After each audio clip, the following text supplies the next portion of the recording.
20장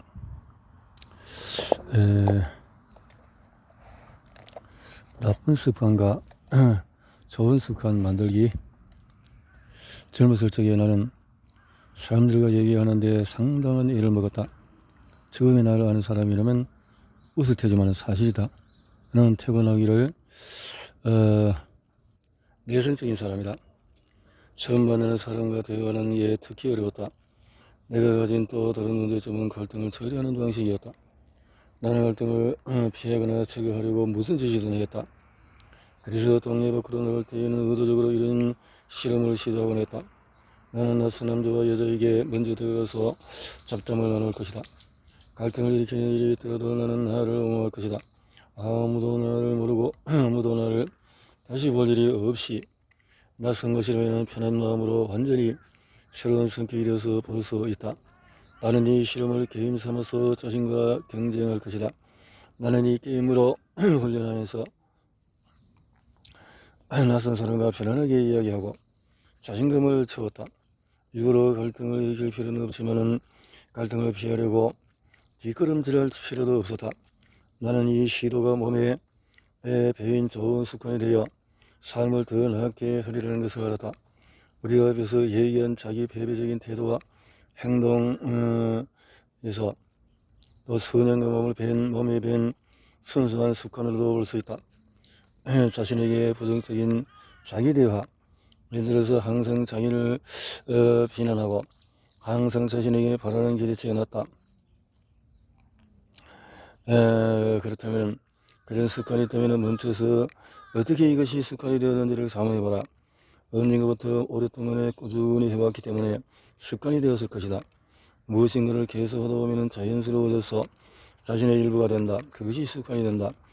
그러면 반대로 생각해보자.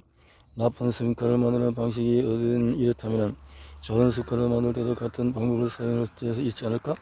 아니면 자신의 나쁜 습관을 좋은 습관으로 대체하는 것은 어떨까?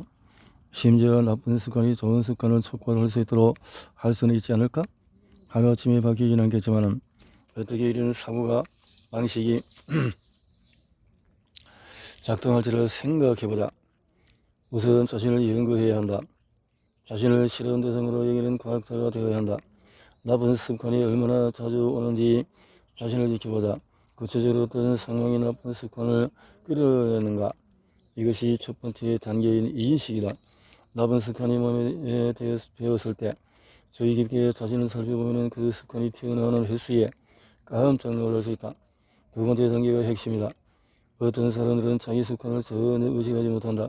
나쁜 습관에 젖어 있는 자신을 볼 때 자책하는 사람들도 있다. 그러면 나쁜 습관 위에 나쁜 습관이 하나 더 쌓이는 셈이다. 자책하는 대신에 내가 못하고 싶은 것은 이거다. 나쁜 습관에 빠진 자기 모습에 재미있어하고 즐거워하라. 나쁜 습관이 튀어나올 때마다 자기에게 상처 주는 대신에 그런 자신을 웃어 넘기는 법을 배우면 나쁜 습관을 좋은 습관으로 대체할 기회가 더 많아진다. 이제 세 번째 단계다. 나쁜 습관을 들인 자신을 볼 때 자신을 용서하고 심지어 그 모습을 재미있어하고 즐거워할 수 있다면 이제는 신중하고 의도적으로 나쁜 습관 대신에 무엇을 할지를 결정을 해야 한다. 나는 자신을 파하기보다는 격려할 것이다. 나는 자신을 하대하기보다는 옹호할 것이다. 나는 분노를 드러내기보다는 인내심 있게 대응할 것이다. 이것이 우리의 새로운 습관이 될 수 있다. 처음에는 자신을 속이는 것으로 느낄 수 있다. 맨 처음에는 처음 10번 어쩌면 처음 100번까지도 성공할 때까지 성공한 척 해라라는 비슷한 속담도 있지 않은가?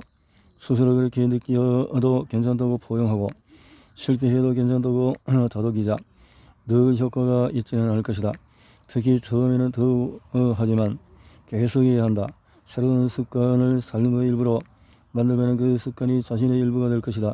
그리고 간단하다는 것은 쉽다는 뜻이 아님을 잊지 마라. 이 과제가 간단해 보일지라도 자신을 변화하고 또 재창조하는 데는 진지하게 집중해야 한다. 무언가를 할 수 없다고 확신하면 시도조차 하지 못할 수 있다. 그러나 필요하면 용기를 내어서 도움을 청해 보자. 21장에서 완벽하지 못해도 괜찮다. 21장에 완벽하지 못해도 괜찮다. 최유정의 최고로 오는 대학에서 일하다 보면은 필드와 농구 코트, 야구장 아이스링크, 육상 트랙 운동에서 스타 반을 오르고 싶은 거대한 꿈을 품고 전 세계에서 몰려드는 운동선수를 만날 수 있다. 젊은 완벽주의자를 만나는 셈이다. 이들은 자신이 하는 모든 일에 완벽해지려고 집착하는데 시간과 에너지를 전부 쓴다. 최조 선수는 이런 태도에 딱 들어맞는 상담 대상 목록 중에 상위에 있다. 최조 선수는 4살 때부터 일과의 모든 루틴에서 10점 만점 받기 위해서 훈련을 임한다. 그들이 디비전 I 수준에서 뛸 만큼 실력이 좋다면 거기까지 이르는 내내 10점 만점을 여러 번 받았을 것이다. 게다가 그들은 완벽하게 착지할 뿐만 아니라 얼굴의 미소까지 환하게 지어야만 한다. 그야말로 완벽해야 한다. 수십 년간 상담한 운동선수와 프로선수 중에서 완벽해지려고 애쓰면서 실패를 두려워하고 모두를 실망시킬까봐 두려워하는 사람이 얼마나 많은지를 셀 수가 없다. 메리 포핀저의 등장하는 대사를 인용하면 사실상 모든 면에서 완벽해지겠다는 부담은 너무 무거워서 나는 많은 젊은 선수가 그 무게에 짓눌려 고군분투하는 과정을 보아왔다. 카운슬러가 되려고 공부할 때 배웠던 첫 번째 그렇지만 완벽한 사람은 아무도 없다 였고, 그래서 완벽해지려고 애쓰면 결국 실망만 하게 된다는 것이다. 일리 있지 않은가? 하지만 나는 그 말을 믿지 않는다. 맞다. 나는 여기서 모두의 예상을 벗어나고자 한다. 완벽주의에 집착하는 사람을 만날 때마다 내가 전하는 첫 마디는 그대로 밀고 나가서 정말 완벽해지려고 노력해라 이다. 시험에서 100점을 받아라. 절공에서 10점 만점을 기록해라. 완벽해지는 것은 그 자체로 흥분되지 않은가? 완벽해진다는 것이 다만 완벽해지려고 그저 기대만 하지 마라. 완벽해지려고 요구하지 마라. 장으로 가는 지름길이기 때문이다. 자, 나는 완벽주의가 나쁘다고 말하는 게 아니라 내가 하려는 말은 균형을 잡아야 한다는 것이다. 조화를 이루어야 하고 자신을 온전한 사람으로 여겨야만 한다. 음과 양, 혼돈과 질서, 사유의 균형 말이다. 진짜 세상에서 살아가는 우리 내면에는 이 모든 것이 있다. 우리는 인간이고 실수는 인간의 속성이다. 만약에 우리가 어떤 인간도 성취할 수 없는 완벽주의를 자신에게 요구한다면 자기 이해와 자기 수용을 방해하는 것이다. 야구 선수라면 4타수 4안타 10할 타율로 올려라. 가능하다면 누가 말할까? 하지만 실수할 때마다 부정적인 자기 대화만 한다면 앞으로 실수를 5번 더 할 가능성만 키우는 것이다. 자책안에 대한 너무 몰두해 있고 교체될까봐 걱정하고 나쁜 평을 들을까봐 걱정하며 터무니없이 높은 자신의 기준을 충족하지 못할까봐 걱정하면서 말이다. 부정적인 자기 대화는 효과가 없다. 자책 후 걱정하는 방법도 효과가 없다. 모두 쓸모없는 짓이다. 자신의 완벽주의가 어디서 왔든 우리는 실패를 두려워하면 안 된다. 실패를 두려워하면 성공도 두려워하게 된다. 어린 시절을 생각해보자. 자전거 타는 법이나 프리스비 던지는 법을 배울 때 처음 시도할 때는 거의 불가능해 보였던 무언가를 배울 때를 떠올려보자.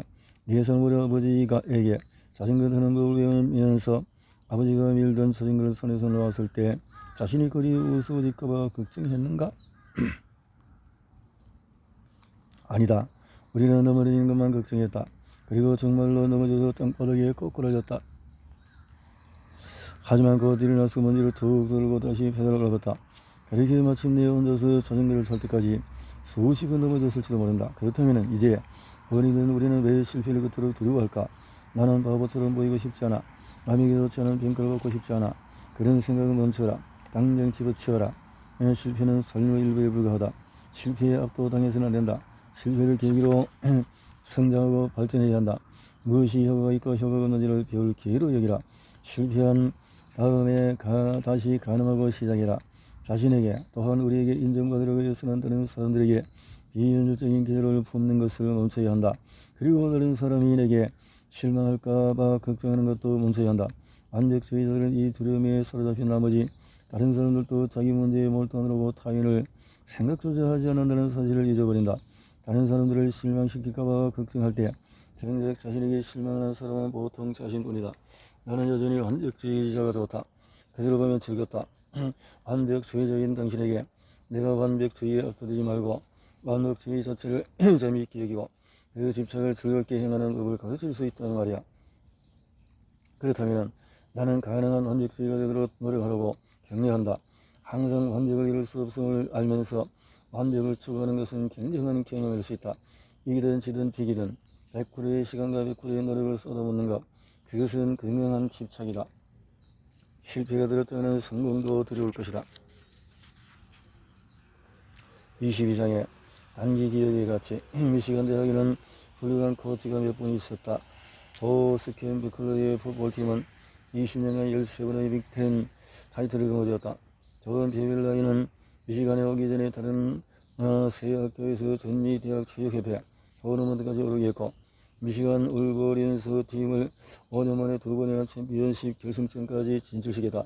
그래도 베런스는 33년간 아이스하키팀 코치하면서 프로전 4회 11번 진출했고, NCAA 챔피언십에서 2번 우승했다. 하지만 코치 가운데 케일 허킨스와 기록과 실제 별만한 기록을 내는 사람은 없다.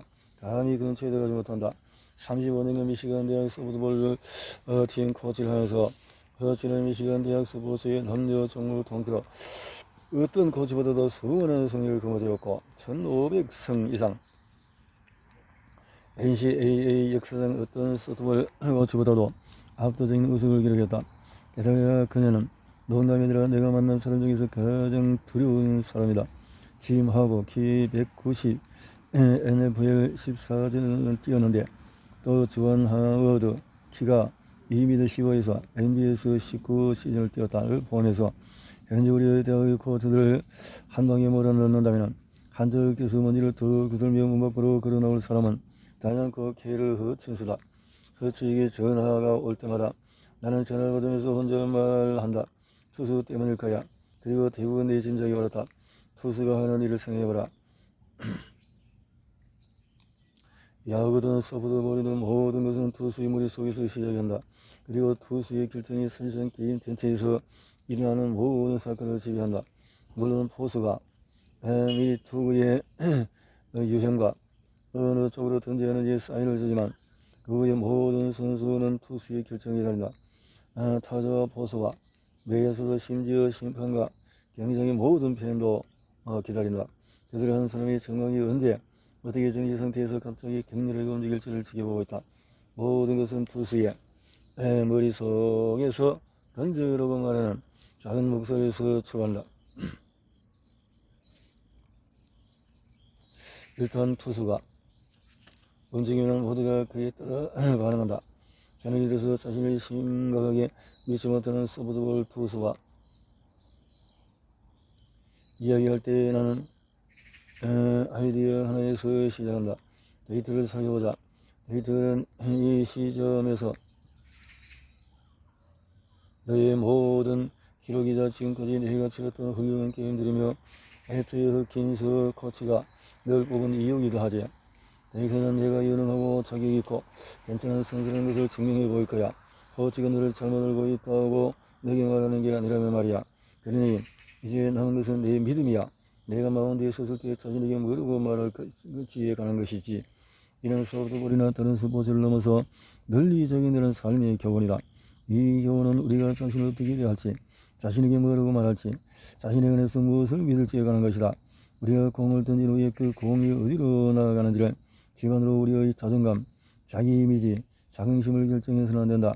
90m짜리 안타를 외야수가 플라이 아웃을 잡으면 자존감을 지키고 공이 91m를 뻗어 담장을 넘겼다면 자신을 가치 없는 실패자로 봐야 할까?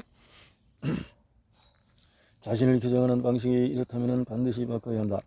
우리는 놓는 법을 배워야 한다. 다음 투구로 넘어가고 다음 경기 또 다음 시즌으로 넘어가는 법을 배워야 한다. 그래서 감정을 느끼지 못하는 로봇이 되는 것이 아니다. 실패하면 당연히 상처받는다. 정말 아프다. 그렇게 아파야만 한다. 자신이 고통을 느끼도록 허용해야 한다.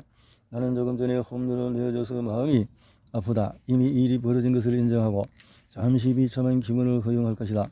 0.1초만 바로 그거다. 0.1초. 스톱워치에서 시작 버튼을 누르고 비참함을 느껴라. 그리고 정지 버튼을 누르라. 그 시간은 0.0010이다. 이제 다시 게임으로 돌아간다. 방금 전에 이런 실수에서 배울 수 있다면 배워라. 이를 계기로 0점을 조정해라. 최선을 다하겠다는 다짐을 되뇌어라. 나는 유능하고 자격이 있고 괜찮은 사람이다. 그러고는 다음으로 넘어가라. 이것이 내가 알던 위대한 선수가 공통으로 지닌 한 가지 특징인 단기 기억이다. 내 슛이 들어가지 않았어. 공을 놓치고 말았어. 네트 너머 허리 트인 공간을 놓쳐서 0.1초만 괴로워하고 그 다음에 다시 플레이하자. 이런 사고방식은 반대로도 작용한다. 공이 들어갔고 패스를 잡았고 득점에서 0.1초만 즐기고 다시 게임으로 돌아가자. 최고의 성과를 올리는 사람이 되려면 승리와 패배에 집중하지 않도록 자신을 재훈련하고 재프로그래밍하고 재설계해야 한다. 러디어드 키플링의 시구를 인용하여 이두 협작권을 똑같이 대하는 법을 배워야 한다. 나도 한다. 소프트볼 투수를 비롯해서 어떤 선수에게 또는 어떤 직종에 있는 누군가에게 자기 연민을 가져서 뒹굴거리지 말라고 말하기는 쉽다.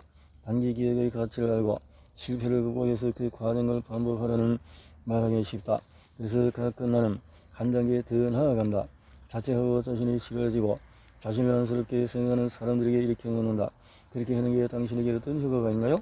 나는 다시 진지하게 묻는다. 그게 도움이 될까? 그러기 위해서 이익을 얻고 있을까? 부정적인 태도로 비참해하고 우울해하는 것이 정말로 삶의 삶이 아니라면 제발 그만 자책해라. 자책은 효과가 없기 때문이다. 전혀 도움이 되지 않기 때문이다. 아무 소용 없다. 그러니 그만 자책해라.